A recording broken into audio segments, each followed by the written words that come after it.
এই মানুষ, মা গাররাকা বিরাব্বিকাল কারীম, কে তোকে ধোঁকা দিয়েছে আমার মতো মহান রব থেকে? অথচ আল্লাযী খালাকাকা, আমি না তোরে বানাইছিলাম, আমি না তোরে তৈরি করলাম, তুই কে ধোঁকা দিয়ে আমার পথ থেকে তোকে সরিয়ে দিল? জওয়ান, সম্পর্ক যদি করতে হয় একজনের সাথে করা যায়, তিনি কে? আরো জোরে বলেন কে? এই জন্য তো সম্পর্ক ওখানে করেন। সারা রাত যিনি জেগে থাকেন তোমার আমার সঙ্গে কথা বলার জন্য, সারা রাত আল্লাহ জেগে থাকেন তোমার সঙ্গে আমার সঙ্গে কথা বলতে চায়।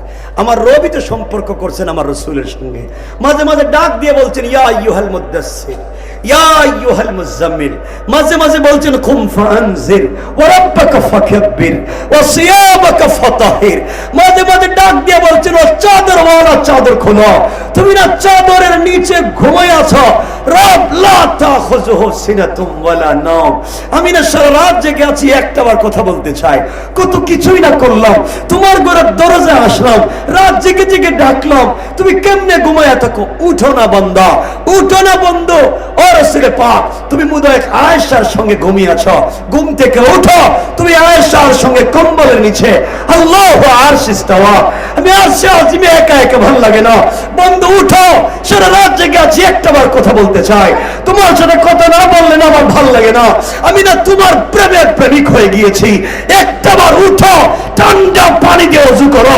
মুসল্লায় গিয়া একটা বার ডাক দিয়ে বলো সুবহান রাব্বিল আলা, রব আরশে আজিমে থাকবো না, সাথে সাথে তোমার ঘরের দরজায় হাজির হয়ে যাব।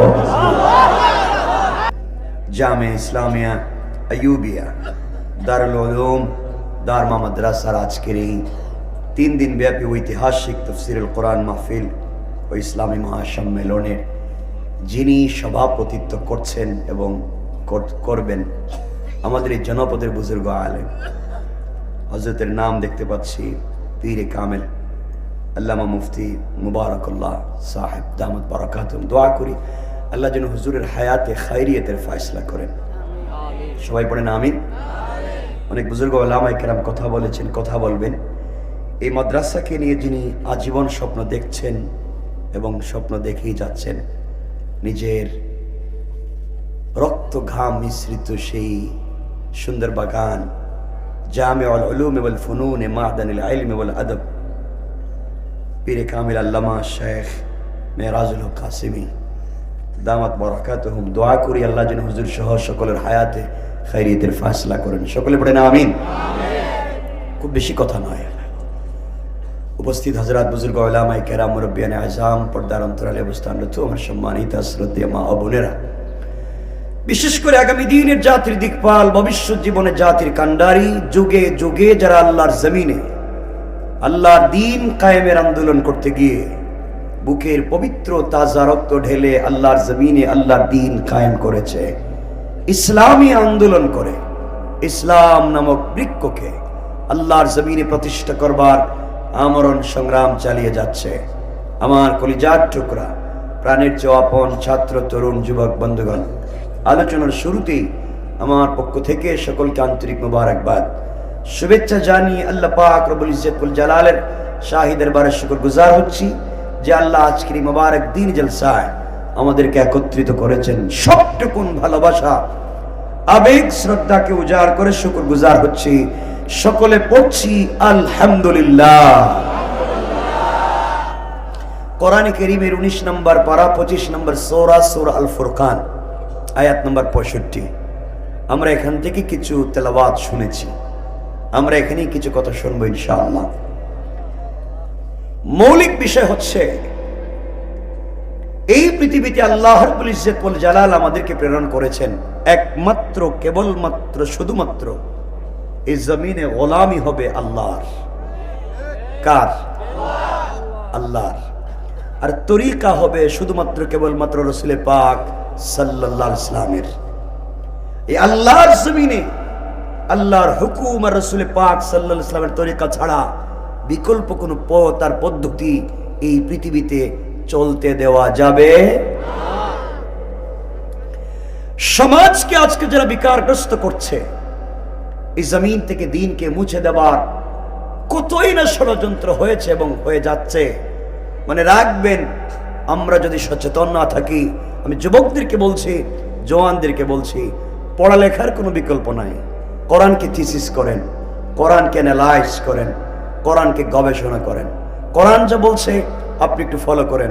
কোরআনে কারীমের 3 নম্বর পারা 14 নম্বর সূরা, সূরা ইব্রাহিমের প্রথম আয়াতে আল্লাহ বলছেন, আলিফ লাম রা কিতাবুন আনজালনাহু ইলাইকা লিতুখরিজান নাস মিনাজ যুলুমাতি ইলান নূর।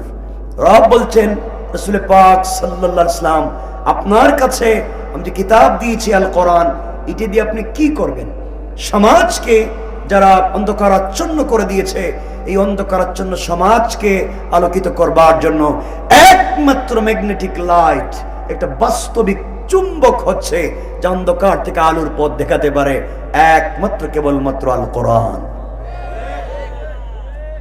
সে কোরআনকে বেঁধে রেখে, সে কোরআনের শিক্ষাকে বাদ দিয়ে এই সুজলা সুফলা শস্য শ্যামলা স্বচ্ছ শুভ্রোজ্জ্বল সোনার বাংলাদেশের 56,000 বর্গ মাইলে এই কোরআনকে, এই কোরআনের বিধানকে, এই কোরআনকে যারা আঁকড়ে ধরেছে, এই ভূখণ্ডে যারা দিন জিন্দা করেছে, তাদেরকে বেঁধে রেখে এই জমিনে কোন ধরনের সংস্কার করতে দেওয়া যায় না। আজকে যারা বিভিন্ন পন্থায় ওলামায়ে কেরামকে হেয় প্রতিপন্ন করবার চেষ্টা করে, মনে রাখবেন শুধুমাত্র দাড়ি, টুপি, জুব্বা, পাগড়ি, পাঞ্জাবি, তাসবিহ থাকলেই শুধুমাত্র একজন ব্যক্তি আল্লাহওয়ালা, একজন ব্যক্তি মুসলমান হিসেবে দাবি করে জান্নাতে যাওয়ার কোনো সুযোগ এবং সম্ভাবনা নাই। এই জন্য বলছি, খুব মনোযোগ দিয়ে কয়েক মিনিট কথাগুলো বুঝবেন। আমরা মনে করছি শুধুমাত্র কালিমা জানলে, বুঝলে, পড়লেই একজন মানুষ মুসলমান হয়ে সে জান্নাতে যেতে পারবে, সেটা আমরা মনে করছি। কিন্তু মনে রাখবেন, যারা ইউনিভার্সিটিতে পড়ছেন অথবা ইউনিভার্সিটিতে পড়েছেন, এখানে ইসলামিক স্টাডিজ নামে একটা বিভাগ আছে, আছে না? ইউনিভার্সিটি ইসলামিক স্টাডিজে মুসলমান সন্তানদের পাশাপাশি অনেক হিন্দু, বৌদ্ধ, ইহুদি, খ্রিস্টান তাদের সন্তানেরাও পড়ে, নাকি পড়ে। তার কোরআন থিসিস করে, কোরআন অ্যানালাইজ করে, কোরআন গবেষণা করে, MA করে, MPhil করে, PhD ডিগ্রি নিয়ে ডক্টর হয়। আমি জানতে চাই, যারা কোরআন সুন্নাহ গবেষণা করে ডক্টরেট ডিগ্রি নেয়, তারা কম জানে না বেশি জানে? কথা বলেন না। বেশি জানে। কম পড়ছে না বেশি পড়ছে? কম বুঝেছে না বেশি বুঝছে? তাহলে যেই হিন্দু, বৌদ্ধ, ইহুদি, খ্রিস্টানের সন্তানেরা কোরআন সুন্নাহ গবেষণা করে ডক্টরেট ডিগ্রি নিল, তারা মুসলিম? বলেন, তারা জানতো না? বলেন, জানতো না? বুঝে নাই? পড়ে নাই? তাদের জানাও ছিল, বুঝাও ছিল, গবেষণাও ছিল। তাদের জানবার, বুঝবার, পড়বার সাথে নাই আল্লাহর তাওহীদ আর নাই রাসূলের রিসালাত।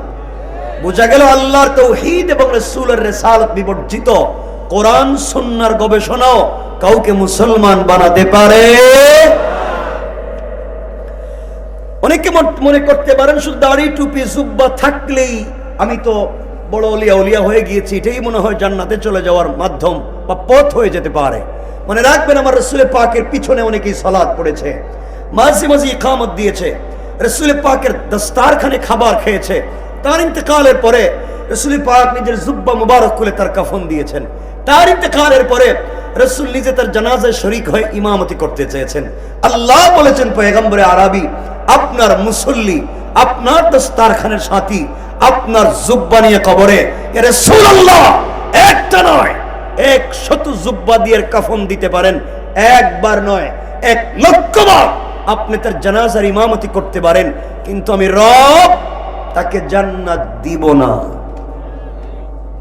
কি বুঝতে পারলেন? যেই বেচারার জানাজা রাসূল পাক গিয়েছেন, তার দাড়ি ছিল না। বলেন, ছিল না?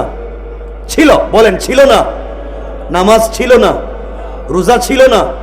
সে রাসূল পাকের মুসল্লি, রাসূলের দস্তারখানে খাবার খেয়েছে, রাসূলের পবিত্র জুব্বা নিয়ে কবরে। এরপরে রব বলছেন জাহান্নামী। অর্থ হলো বাহিরের বেশভূষা ঠিক থাকলেও তার বাহিরের সঙ্গে ভিতরের মিল ছিল না। ভিতরে যে বিশ্বাস লালন করত তা বাহিরে প্রকাশ করত না, আর বাহিরে যা প্রকাশ করত ভিতরে তার বিশ্বাস লালন করত না। অর্থাৎ ভিতর আর বাহির মিল ছিল না।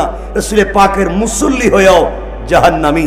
সুতরাং এই সমাজে অনেক লোক আছে দেখতে বুজুর্গদের মতো মনে হয়, দাড়িও রাখে, টুপিও পরে, তাসবিহও পরে, সারাদিন উলামায়ে কেরামের বিরুদ্ধে বৎসনা করে যায়।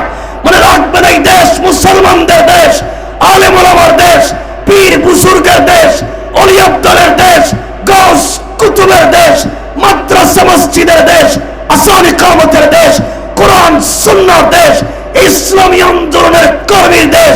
এই দেশের ভিতরে মাদ্রাসা মসজিদ কোরআন সুন্নাহর বিরুদ্ধে কেউ যদি কোনো আইনের অবস্থান নিতে চায়, 10 লক্ষ ইসলামী আন্দোলনের কর্মী জিন্দা, আমাদের অস্তিত্ব বাংলাদেশে থাকবে না। ঠিক কিনা বলে?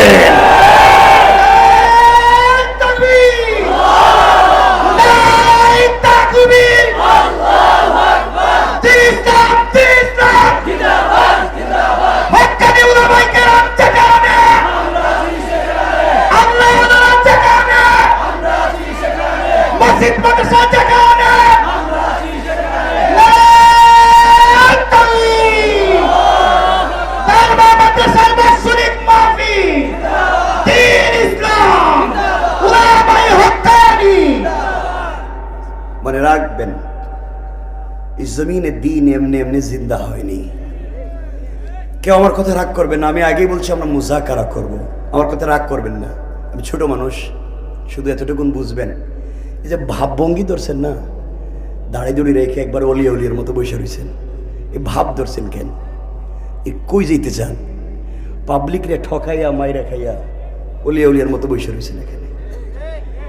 কথায় কথায় আমরা উলামায়ে কেরামদেরকে ছোট করি। মনে রাখবেন আপনাদের এই বৃহত্তর ব্রাহ্মণবাড়িয়ায় খবর নেন, এখানে অনেক মুরব্বী বসা, যাদের মুখের দাড়ি সাদা, পকেটে এক হাত লম্বা তাসবিহ আছে, 5 ওয়াক্ত নামাজ পড়েন, হয়তো হজও করেছেন, উমরাও করেছেন, কোন পীরের মুরিদ হতে পারেন, কসম রব্বে পাকের জাতের। এলাকায় অনেক লোক আছে 5 ওয়াক্ত নামাজ পড়ার পরেও এলাকার সবথেকে বড় সুদের কারবারি। ঠিক কিনা বলেন? কোরআন বলছে যারা সুদের কারবার করে তারা আল্লাহ এবং তার রাসূলের বিরুদ্ধে যুদ্ধের মতো অপরাধ করে।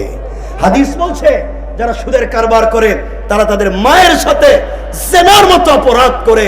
যারা নিজের মায়ের সাথে জিনার মতো অপরাধ করে যায়, যারা আল্লাহ এবং তার রাসূলের বিরুদ্ধে যুদ্ধের মতো অপরাধ করে যায়, তারা যত ভাব ধরুক না কেন, এই সমাজে উলামায়ে কেরামের বিরুদ্ধে অবস্থান নিলে ওদের অস্তিত্ব বাংলাদেশ থেকে মুছে দেওয়া হবে।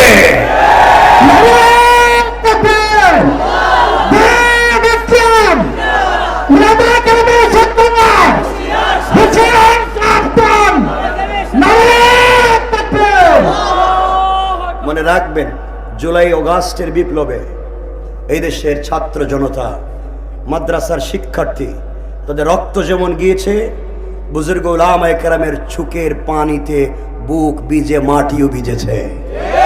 এই উর্বর জমিনকে উলামায়ে কেরামকে বাদ দিয়ে, মাদ্রাসার ছাত্রদেরকে বাদ দিয়ে, এদেরকে পাশ কাটিয়ে আবারও যদি নাস্তিক্যবাদ এদেশে মাথা উঁচু করে দাঁড়াতে চায়, মনে রাখবেন আমরা এই বড় হুজুরের ব্রাহ্মণবাড়িয়া, মুফতি আমিনের ব্রাহ্মণবাড়িয়া থেকে বলতে চাই, উলামায়ে কেরামকে বাদ দিয়ে, উলামায়ে কেরামকে পাশ কাটিয়ে এই দেশের সংবিধান কোনোভাবে সংস্কার হতে পারে না, পারে না, পারে না।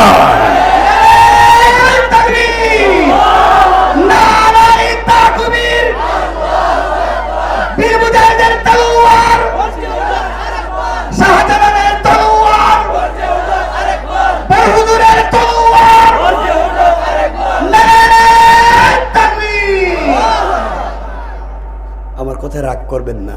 রাগ করতেছিলেন? একটু হাত তুলে দেখান তো কারা কারা রাগ করছেন। অনেকে রাগ করে ফেলেছে, কিছু তো বলিনি। রাগ করলেন?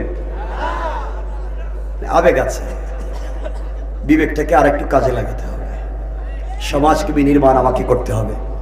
ছাত্রদেরকে বলছি, ভাই আমি তোমাদের মতো এক ভাই, পড়তে থাকো, শিক্ষা একজন মানুষকে তার কল্পনার চাইতেও অনেক দূর নিয়ে যেতে পারে। শিক্ষার কোনো বিকল্প নাই।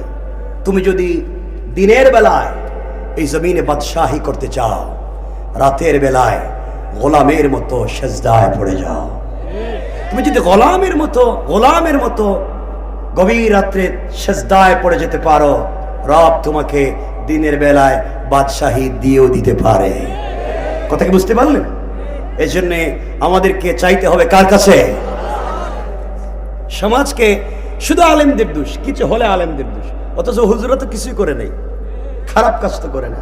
সমাজ নষ্ট, কেউ রাগ করবে না, আগেই বলছি সমাজ এমন নষ্ট যারা ভিলেজ পলিটিক্স করেন, এলাকার রাজনীতি করেন, এলাকার মরল, এলাকার মাতবর, এলাকার বিচারী, পঞ্চায়েতের বড় মুরব্বী, এলাকার সর্দার, কসম রব্বে পাকের সাথে এলাকায় এমন মুরব্বী পাওয়া যায় পঞ্চায়েতে, যারা পঞ্চায়েতের বিচার করতে গিয়া এক কাপ রং চা খাইয়া এদিকের বিচারকে দিকে দিয়ে দেয়। এটা নাই? এ কাজ হুজুর করছে? বদনাম হুজুরের কেন? এমন মুরব্বী সমাজে আছে, হাতে 500 টাকা দিয়ে দিলে পুরা বিচার শুদ্ধা খায় ফেলা। এমন লোক আছে, দেখবেন সাদা লুঙ্গি পরে, সাদা পাঞ্জাবি শার্ট পরে, কি সুন্দর দেখতে, আল্লাহ কি সুন্দর। তার কাজই হচ্ছে গ্রামে 2 জন দিয়ে মাইক লাগাইয়া দেওয়া, এরাও বুদ্ধি দে এরাও বুদ্ধি দে, মধ্যখানে 500 টাকা নিয়ে হেই বিচার করে। কথা বলেন না কেন? এগুলো সমাজে নাই। এগুলো হলো নির্ভেজাল, টাটকা, ফরমালিন ছাড়া শয়তান। সমাজকে আমি আপনি নষ্ট করে দিয়েছি। আজকে মসজিদের মিম্বর থেকে ওলামায়ে কেরাম সত্য উচ্চারণ করছেন, এই জন্য দিন জিন্দা হচ্ছে। সমাজ নষ্ট করতে করতে মসজিদ মাদ্রাসাও নষ্ট করে দিচ্ছি।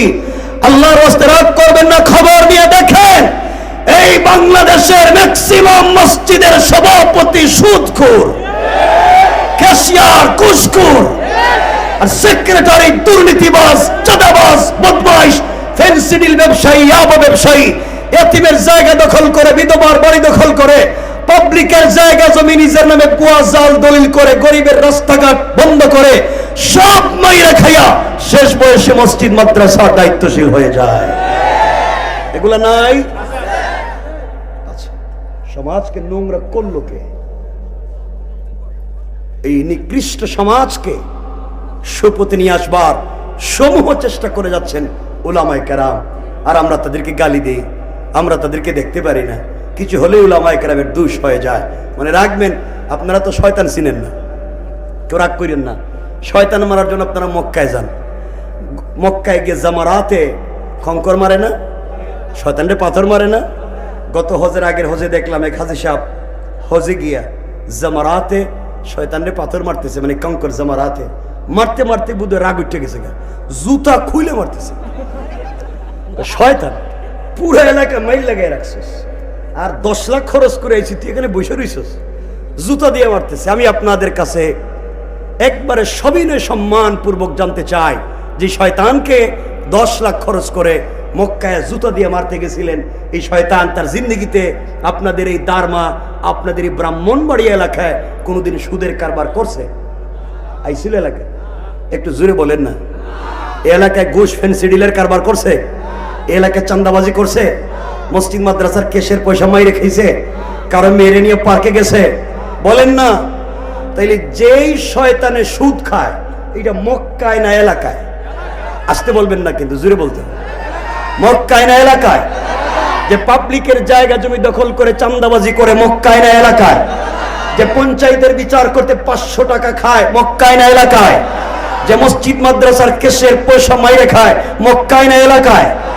শয়তান মক্কায় না এলাকায়? জুতা মারবেন মক্কায় না এলাকায়? এই জায়গায় আছেন। সুতরাং আজকের আমাদের পরিষ্কার ওয়াজ হলো, পরিষ্কার বক্তব্য হলো, ভালো হয়ে যাও। পুরো ওয়াজে আমরা যা আলোচনা করব আজকে, পুরো আলোচনার মূল প্রতিপাদ্য একটা শব্দ, সেটা হলো, সবাই বললে ভালো লাগবে, আবার বলেন না, এইবার বুঝতে পারলেন। সুতরাং আমার আওয়াজ যত দূর পর্যন্ত যায়, এই এলাকায় যারা সুদের কারবার করে ভালো হয়ে যাও, এলাকায় যারা ঘুষের কারবার করে ভালো হয়ে যাও, এলাকায় যারা ফেন্সিডিল ইয়াবার কারবার করে ভালো হয়ে যাও, যারা ভুয়া হামলা মামলা চান্দাবাজি করে ভালো হয়ে যাও, নচেত এই দেশের ছাত্র জনতা আবার যদি দাঁড়িয়ে যায় হাত বদল করে চান্দাবাজি করতে দিবে না, ঠিক কিনা বলে?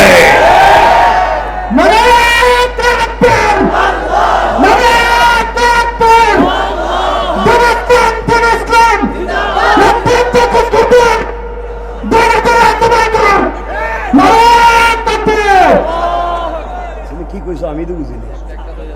এগুলো জবাই জুবাই বাদ, এগুলো ঠিক না, এগুলো হারাম কাজ।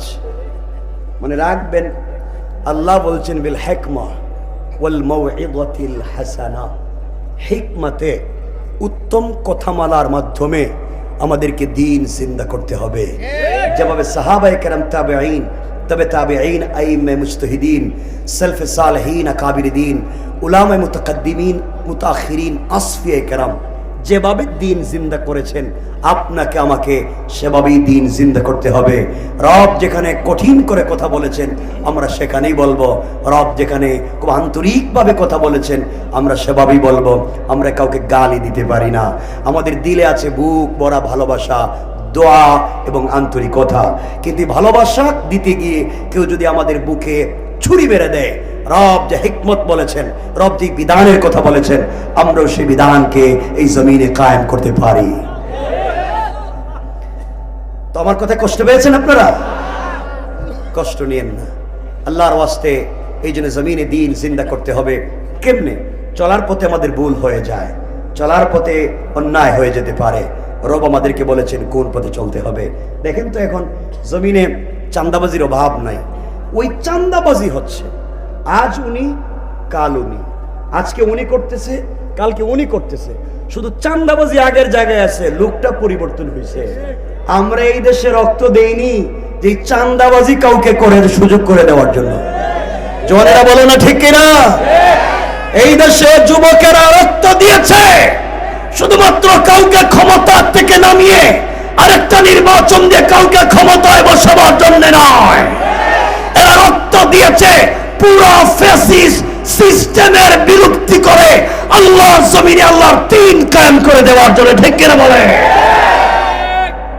সুতরাং শুধু আসবেন, চান্দাবাজি করবেন, কালকে আপনি, পরশুদিন অমুক, এই কাজ এই জমিনে করতে দেওয়া যাবে না। আমাদেরকে সচেতন থাকতে হবে। আল্লাহ তাআলা আমাদেরকে কবুল করুক। সকলে পড়েন আমিন। আর একটু জোরে পড়েন আমিন।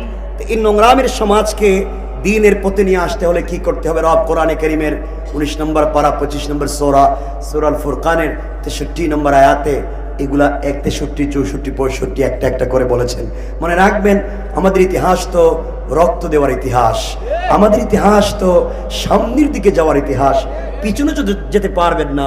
সাহাবায়ে কেরাম তো যুদ্ধে গিয়ে পিছনে রাস্তা বন্ধ করে দিয়েছিলেন যেন আমি আর পিছনে যেতে না পারি। হয়তো বাঁচবো, হয়তো মরবো, নচে দ্বীন জিন্দা করব। তাহলে আমাদেরকেও, আমাদের ওই যে দিল কেমন হয়ে গিয়েছে, আমাদের দিলে আবেগ আছে কিন্তু মৌলিক শিক্ষা দ্বীনের ততটুকুন আমাদের ভিতরে নাই। এই জন্য জমিনে আমরা অনেক রক্ত দিই কিন্তু ফলপ্রসূ কোনো ফল আমরা ভোগ করতে পারি না। আমরাই রক্ত দিই। রক্তের সময় মাদ্রাসার ছাত্রের দরকার, আন্দোলনের সময় মাদ্রাসার ছাত্রের দরকার, নাস্তিক্যবাদের বিরুদ্ধে কথা বলবার জন্য রাজধানীতে মাদ্রাসা ছাত্রের দরকার। কিন্তু সংস্কার করে রাষ্ট্র গঠন করতে গিয়ে হুজুররা আর কিছু পারে না। এই চিন্তা এবং চেতনাকে লালন করে যারা এই দেশটাকে আবার কারো পক্ষে বিপক্ষে নিয়ে যেতে চায়, মনে রাখবে আমরা পরিষ্কার বলতে চাই, এই দেশের মুসলমানেরা আন্দোলন করে বারবার রক্ত দিচ্ছে এই দেশকে ভারতের গোলামি করবার জন্য নয়। এই জন্য আমাদেরকে আমাদের স্বাধীনতা, স্বকীয়তা আমাদেরকে বজায় রাখতে হবে। আল্লাহ যেন কবুল করেন। পড়েন আমিন। আবার পড়েন আমিন। এই জন্য আমাদেরকে কিছু দিন বুঝতে হবে। আমরা কেমন জানি হয়ে যাচ্ছি, সমাজে আল্লাহর পথ থেকে দূরে সরে যাচ্ছি। আল্লাহর ওয়াস্তে কিছু অল্প অল্প আমল করেন, ধারাবাহিক করেন, যেগুলো করে আমরা জান্নাত পর্যন্ত যেতে পারি। রব কোরআনে কারীমে কি বলছেন দেখেন। আমার মুসলমান বন্ধুগণ, গভীর মনোযোগ। আল্লাহ রাব্বুল ইজ্জত ওয়াল জালাল আখিরি জামানার পয়গম্বর সরকারে কায়নাত দো জাহানের সরদার নবী রহমত জনাব মুহাম্মদ রাসূলুল্লাহ সাল্লাল্লাহু আলাইহি ওয়াসাল্লাম কে আল্লাহ তাআলা জানিয়ে দিয়েছেন, বন্ধু আমার, দুনিয়ার জমিনে যারা আমি আল্লাহর গোলাম দাবি করবে, আশিক রাসূল দাবি করবে, আমি আল্লাহর গোলাম দাবি করবে, তাদের কোয়ালিটি কি, তাদের কন্ডিশন কি, তাদের আদর্শ কি, তাদের চরিত্র কেমন হবে, আল্লাহ রাব্বুল ইজ্জত ওয়াল জালাল এক এক করে বর্ণনা করলেন। আবার আল্লাহ বললেন, ওয়া ইবাদুর রাহমানিল্লাযীনা ইয়ামশুনা আলাল আরদি হাওনা।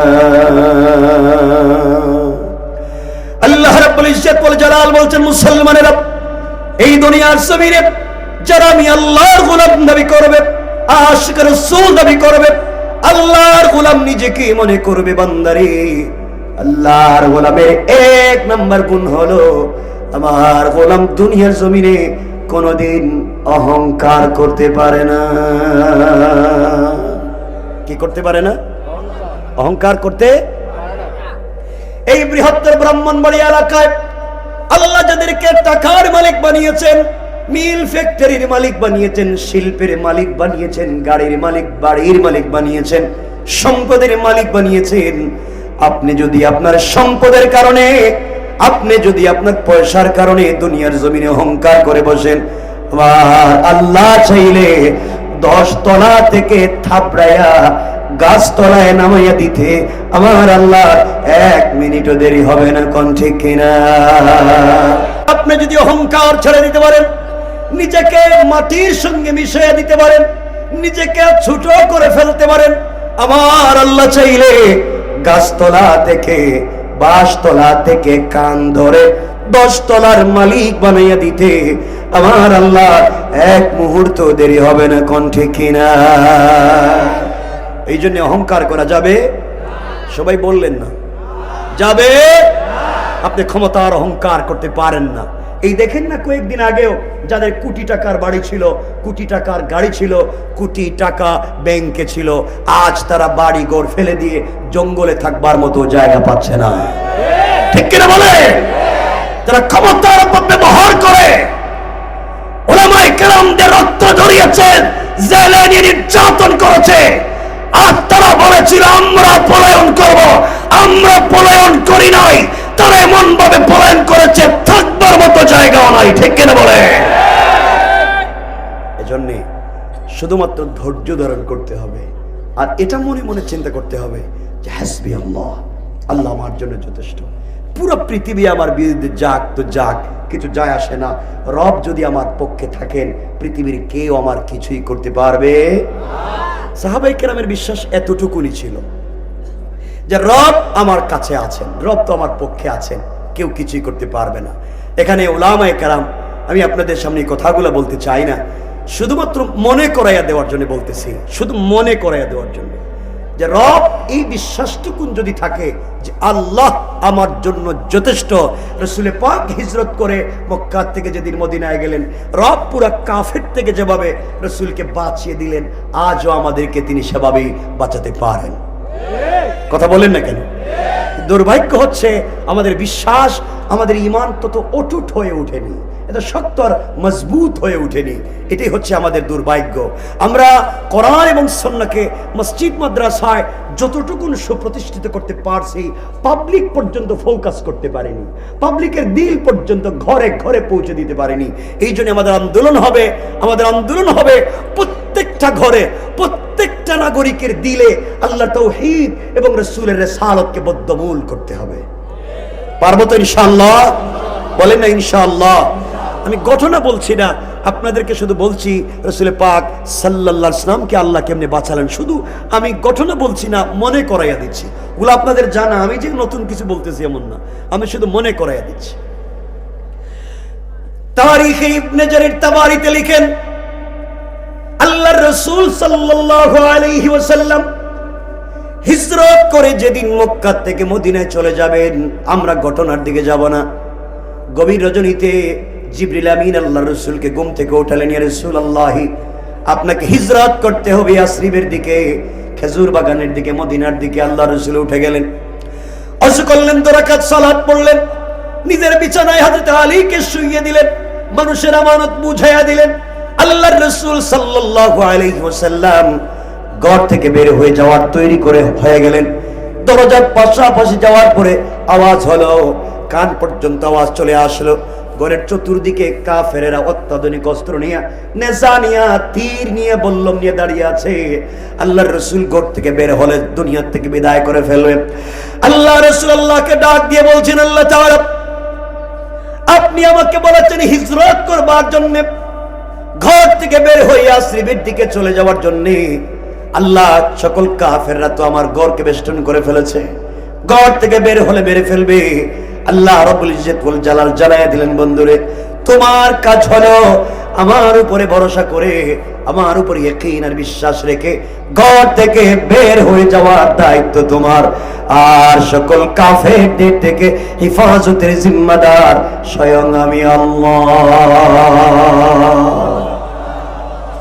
আল্লাহ রাসূল দরজার কাছে পৌঁছে গেলেন, দরজা খুলবেন। আল্লাহকে ডাক দিয়ে বলছেন, আল্লাহ তাআলা বিশ্বাস করি আপনি আমাকে বাঁচাবেন, পৃথিবীর কেউ আমাকে মারতে পারবে না, বিশ্বাস আছে। কিন্তু আল্লাহ তাআলা আপনি যদি আমাকে আত্মরক্ষা করবার জন্য কোনো ব্যবস্থা দিতেন, ওখান থেকে আমার উম্মতেরাও শিখতে পারতো যে বিপদগ্রস্ত হয়ে গেলে আত্মরক্ষা করা দোষের কিছু নয়। আল্লাহ রাব্বুল ইজ্জত ওয়াল জালাল বুঝাতে চাইলেন, বন্ধু হাতের মধ্যে কিছু কংকর নেও, অথবা বালি নেও, অথবা পাথর নেও, দরজা খুলে সামনের দিকে নিক্ষেপ করো, আমি আল্লাহ তোমাকে হেফাজত করে ফেলবো। আল্লাহ রাসূল জানতে চাইলেন, আল্লাহ তাআলা ওদের হাতে অত্যাধুনিক অস্ত্র আর আমি হাতে কংকর নিব, বালি নিব, দরজা খুলে যদি সামনের দিকে নিক্ষেপ করি, শুধু তো সামনের দিকে যাবে, ডাইনে বামে পিছনে তো কাফেররা আমাকে মেরে ফেলবে। আল্লাহ রাব্বুল ইজ্জত ওয়াল জালাল বুঝাতে চাইলেন, বন্ধুরে তুমি আমাকে যথেষ্ট মনে করে আমার উপরে বিশ্বাস রেখে দরজা খুলে সামনের দিকে নিক্ষেপ করবার দায়িত্ব তোমার। আর সকল কাফেরদের চুকে চুকে পৌঁছে দেওয়ার জিম্মাদার স্বয়ং আমি আল্লাহ। আল্লাহু আকবার। এই বিশ্বাসটুকুন আমি আমাদের দিল পর্যন্ত নিয়ে আসতে চাই। আল্লাহ রাসূল দরজা খুলে ফেলেন, সংক্ষেপ কথা, সামনের দিকে দরজা খুলে কংকর বালি অথবা পাথরগুলো নিক্ষেপ করলেন। তাকিয়ে দেখেন ডাইনে বামে পিছনে সকল দিকের কাফেরদের চোখে পৌঁছে গিয়েছে। সব চোখ রগড়াতে লাগলো, চোখ মুছতে লাগলো, সবগুলা কাফের হতভম্ব হয়ে গেল। আল্লাহ রাসূল চলে গেলেন মদিনায়। কেউ নবীজিকে ধরতেও পারলো না, মারতেও পারলো না, স্পর্শ করতে পারলো না। ঘটনা এখানে শেষ হয়ে যেতে পারতো, আমরা লম্বা করতেও চাই না। আল্লাহ রাসূল মদিনায় চলে যাওয়ার পর একদিন আল্লাহ ডাক দিয়ে বলতে চাইলেন, বন্ধুরে ওই দিন না বলছিলা তোমরা দুনিয়ার কাফেররা তোমাকে মেরে ফেলবে, সবাই চতুর্দিকে তরবারি নিয়ে দাঁড়িয়েছিল, তুমি কেমনে বের হয়ে আসলা? কেউ তোমাকে মারতেও পারলো না, কেউ তোমাকে দেখতে পাইলো না, কি করলা তুমি আমাকে বলো তো? আল্লাহ রাসূল ডাক দিয়ে বলতে চাইলেন, আল্লাহ তাআলা কেমনে আসলাম, কেমনে কি হলো, আমি তো কিছুই জানি না, সব তো জানেন আপনি, কারণ আমি তো আপনার উপরে ভরসা করেছি। আল্লাহ রাব্বুল ইজ্জত ওয়াল জালাল বলছেন, বন্ধুরে ওয়ামা রামাইতা ইয রামাইতা ওয়ালাকিন্নাল্লাহ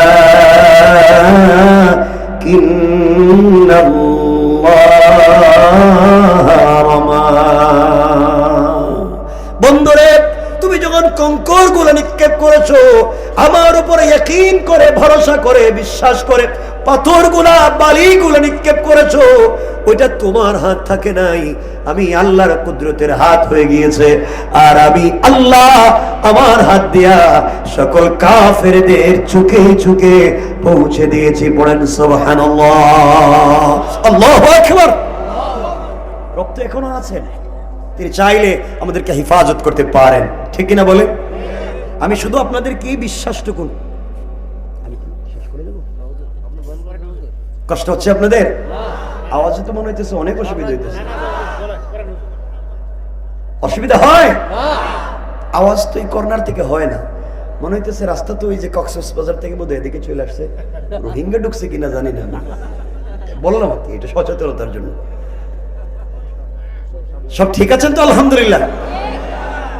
আওয়াজ মনে হইতেছে এরা ওই আগের মতো আর জিন্দা নাই, আমাদের সবাই বসে আছেন, ভাল লাগতেছে, দাঁড়িয়ে কষ্ট করতেছেন, খুব মনোযোগ দিয়ে শুনেন কি বলতে চাই। কেউ উঠবেন না, বসে রয়েছেন, খুব ভালো লাগতেছে। কেউ যদি উঠেন, মনে করবো আপনি মনে হয় সুদের কারবার করেন, আপনি মনে হয় মসজিদের কেশের পয়সা মাইরে খাইয়া এখন ভাগতে চাইতেছেন।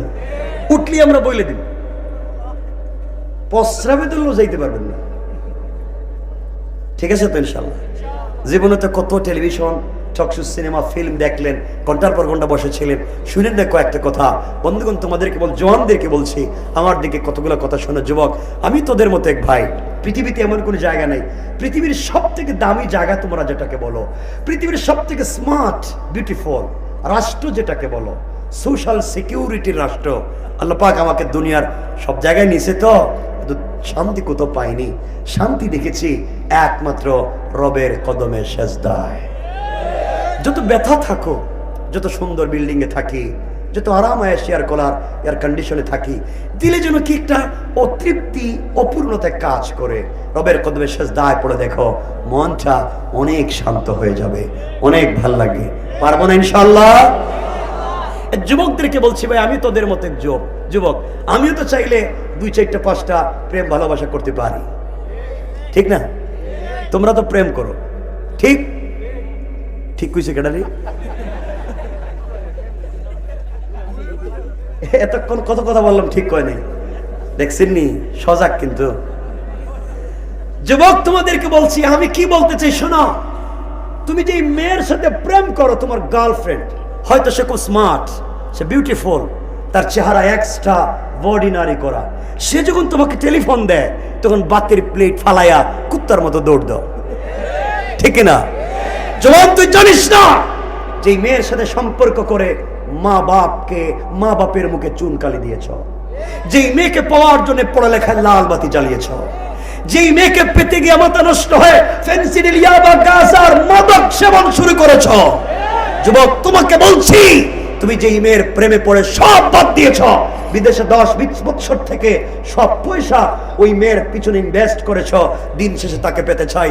কসম রব্বে পাকের জাতের আমি বলছি, ওই মেয়েটা যদি আগামীকালকে সকালবেলা ঘুম থেকে উঠে তোমার থেকে স্মার্ট, তোমার থেকে টাকাওয়ালা, তোমার থেকে পয়সাওয়ালা আরেকটা যুবককে পেয়ে যায়, হয়তো তোমাকে ভুলে যেতে 1 মিনিটও লাগবে না, 1 মিনিটও না। রব আফসোস করে বলছেন, ইয়া আইয়ুহাল ইনসান, এই মানুষ, মা গাররাকা বিরাব্বিকাল কারীম, কে তোকে ধোঁকা দিয়েছে আমার মতো মহান রব থেকে? অথচ আল্লাযী খালাকাকা, আমি না তোরে বানাইছিলাম, আমি না তোরে তৈরি করলাম, তুই কে ধোঁকা দিয়ে আমার পথ থেকে তোকে সরিয়ে দিল? জওয়ান, সম্পর্ক যদি করতে হয় একজনের সাথে করা যায়, তিনি কে? আরো জোরে বলেন, কে? এই জন্য তো সম্পর্ক ওখানে করেন, সারা রাত যিনি জেগে থাকেন তোমার আমার সঙ্গে কথা বলার জন্য, সারা রাত আল্লাহ জেগে থাকেন তোমার সঙ্গে আমার সঙ্গে কথা বলতে চায়। আমার রবি তো সম্পর্ক করছেন আমার রাসূলের সঙ্গে, মাঝে মাঝে ডাক দিয়ে বলছেন, ইয়া আইয়ুহাল মুদ্দাসসির, ইয়া আইয়ুহাল মুজাম্মিল, মাঝে মাঝে বলছেন, কুম ফানজির ওয়া রাব্বাকা ফাকাব্বির ওয়া সিয়াবাকা ফাতাহির, মাঝে মাঝে ডাক দিয়ে বলছেন, ও চাদরওয়ালা চাদর খোলো, তুমি না চাদরের নিচে ঘুমিয়ে আছো, রব লা তাখুযুহু সিনাতুম ওয়ালা নাওম, আমি না সারা রাত জেগে আছি, একটাবার কথা বলতে চাই, কত কিছুই না করলাম, তোমার ঘরের দরজায় আসলাম, রাত জেগে জেগে ডাকলাম, তুমি কেমনে ঘুমায়া থাকো? উঠো না বান্দা, উঠো না বন্ধু, ও রাসূল পাক, তুমি মুদায় আয়েশার সঙ্গে ঘুমিয়ে আছো, ঘুম থেকে উঠো, তুমি আয়েশার সঙ্গে কম্বলের নিচে, আল্লাহু আরশ ইস্তাওয়া, আমি আরশে আজিমে একা একা ভালো লাগে না, বন্ধু উঠো, সারা রাত জেগে আছি, একটাবার কথা বলতে চাই, তোমার সাথে কথা না বললে না আমার ভালো লাগে না, আমি না তোমার প্রেমের প্রেমিক হয়ে গিয়েছি, একটাবার উঠো, ঠান্ডা পানি দিয়ে ওযু করো, মুসল্লায় গিয়া একটা বার ডাক দিয়ে বলো, সুবহান রাব্বিল আলা, রব আরশে আজিমে থাকবো না, সাথে সাথে তোমার ঘরের দরজায় হাজির হয়ে যাব।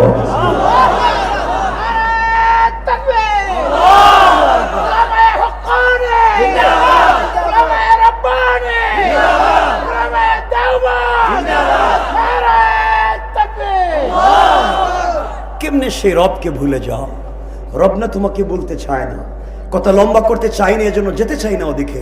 ভাই, তোদেরকে 2টা হাত জোড় করে পায়ে ধরে বলছি, নাহলে তোমাদের পা দেও আমি ধরে বলবো। কুল সূরাল মাআরিজ 8 নম্বর আয়াত থেকে দেখো, রব আফসোস করেছেন, আল্লাহ বলেছেন গোলাম তোর কি হয়েছে, গোলাম তোর কি? সূরা আল মারিজ দেখেন, আল্লাহ বলছেন ইয়াওমা তাকুনুস সামাউ কাল মুহল, যেদিন আসমান বিগলিত তামার মতো ফুটা ফুটা হয়ে পড়বে, যেদিন এই আসমান আগুন দিয়ে তামাকে জ্বালালে যেভাবে ফুটা হয়, আসমান বিগলিত তামার মতো ফুটা ফুটা হয়ে পড়বে। ওয়া তাকুনুল জিবালু কাল আইন, যেদিন পাহাড়গুলো রঙিন সুতার মতো উড়ে যাবে। রব বলেছেন ওয়ালা ইয়াসআলু হামিমুন হামিমা, ও গোলাম কলিজার টুকরা বন্ধু পর্যন্ত বন্ধুর খবর নিবে না, হামিম বন্ধু বন্ধুর খবর নিবে না। তুই কার জন্য এগুলা করলে, কার জন্য রাত দিন গাদার মতো কাজ করলে? ইউসারুনহুম ইয়াওয়াদুল মুজরিমু লাউ ইফতাদি মিন আযাবি ইয়াউমি ইযিম বিবানি। রব বলবেন বান্দা তোর আমল নামে লেখা দেখি ঠিক মতো সালাত পড়স নাই, ওভার ডিউটি করে কাজ করলে।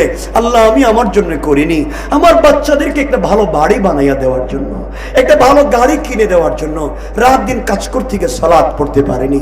আল্লাহ বলবেন আজ কি তোর সন্তান তোকে চিনবে?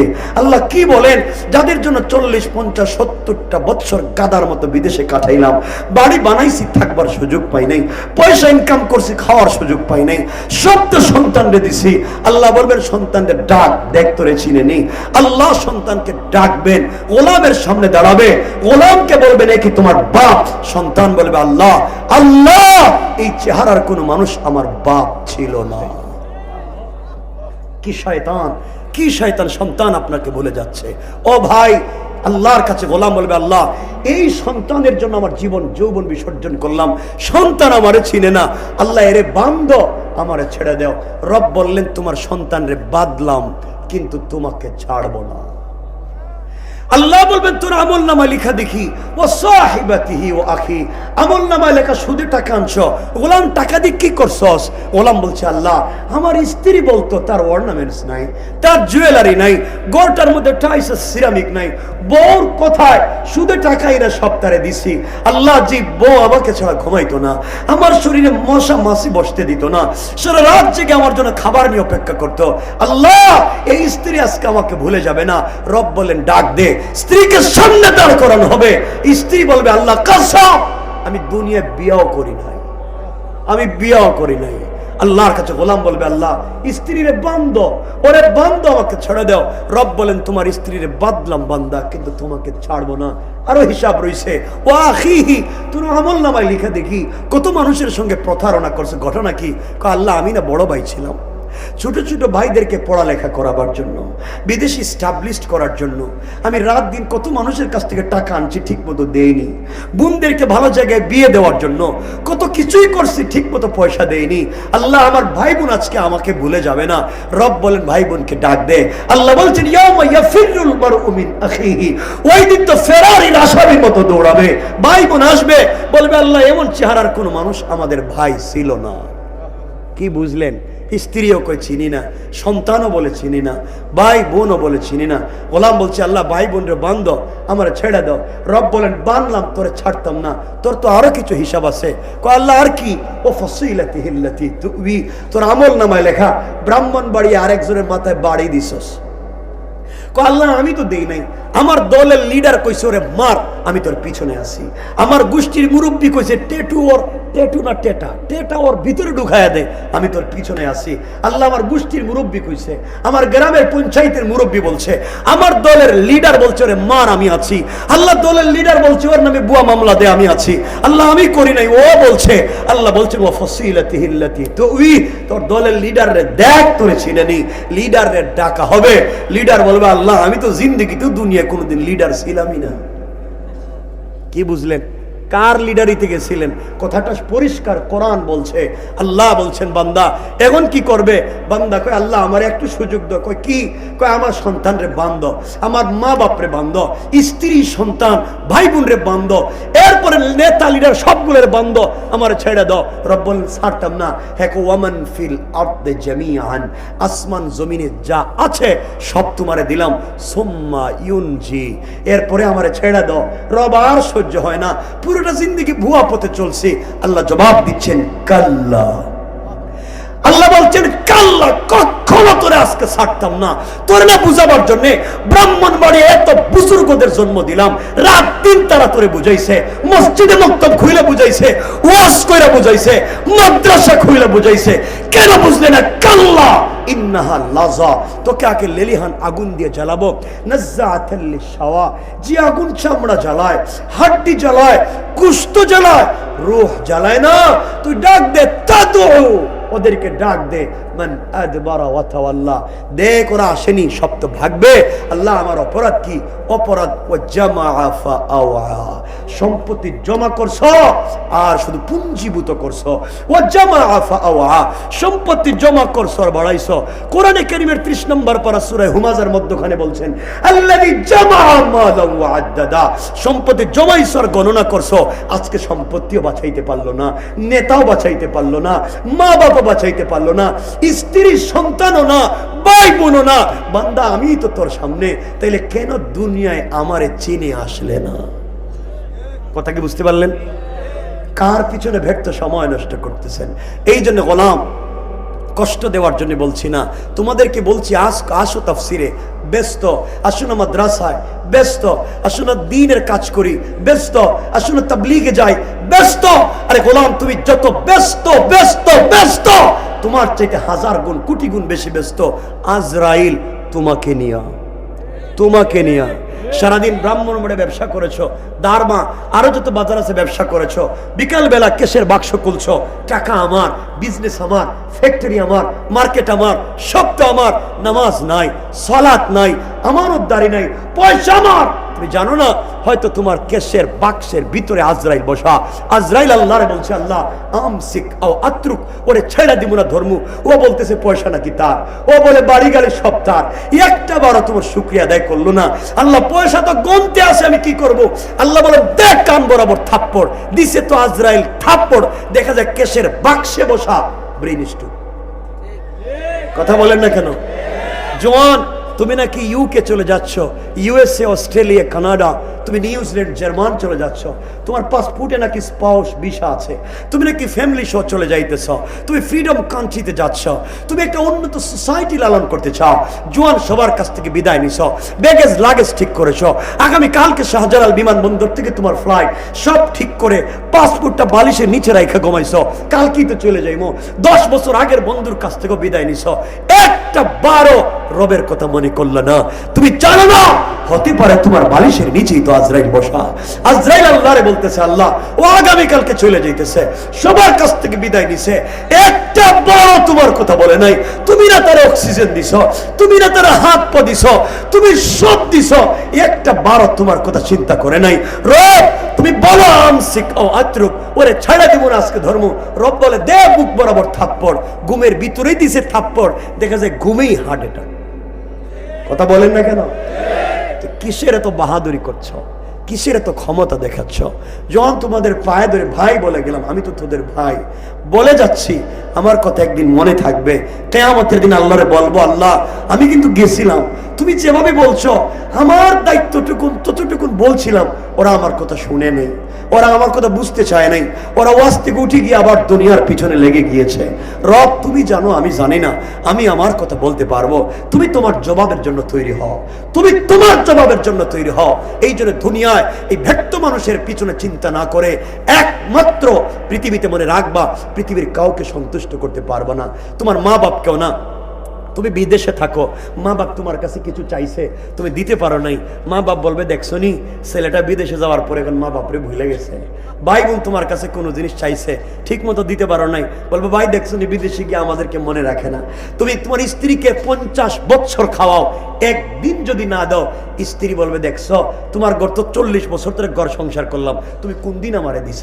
কথা বলেন না কেন? সবাই তোমাকে ভুলে যাবে। পৃথিবীতে ব্যর্থ চেষ্টা, পৃথিবীর কাউকে 100% খুশি করতে পারবে না।